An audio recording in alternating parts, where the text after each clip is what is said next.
පිංචිට කියා දෙන්න. ඊළඟ සංඥක අකුර දා.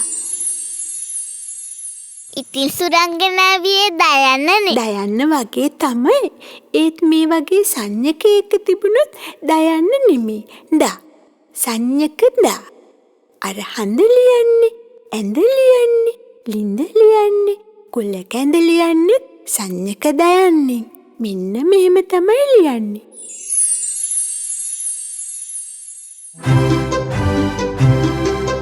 ඇඳ උඩ මම ඉන්න වෙලේ හඳ වැටිලා ලිඳට අපේ හඳ ගන්නට ගොඩට අනේ කුල කැඳ බී මං ඉන්නේ. ඇඳ උඩ මම ඉන්න වෙලේ හඳ වැටිලා ලිඳට අපේ හඳ ගන්නට ගොඩට අනේ කුල කැඳ බී මං ඉන්නේ. දා හඳ ලියන්නේ සංඥක දා.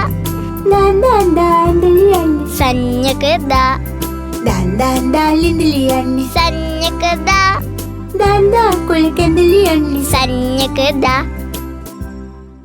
කොල්ල කැඳ මං ආසයි. කොල්ල කැඳ අපිත් ආසයි. කොල්ල කැඳ ආසයි. කොල්ල කැඳ අපිත් ආසයි. ඉතින් ඊළඟට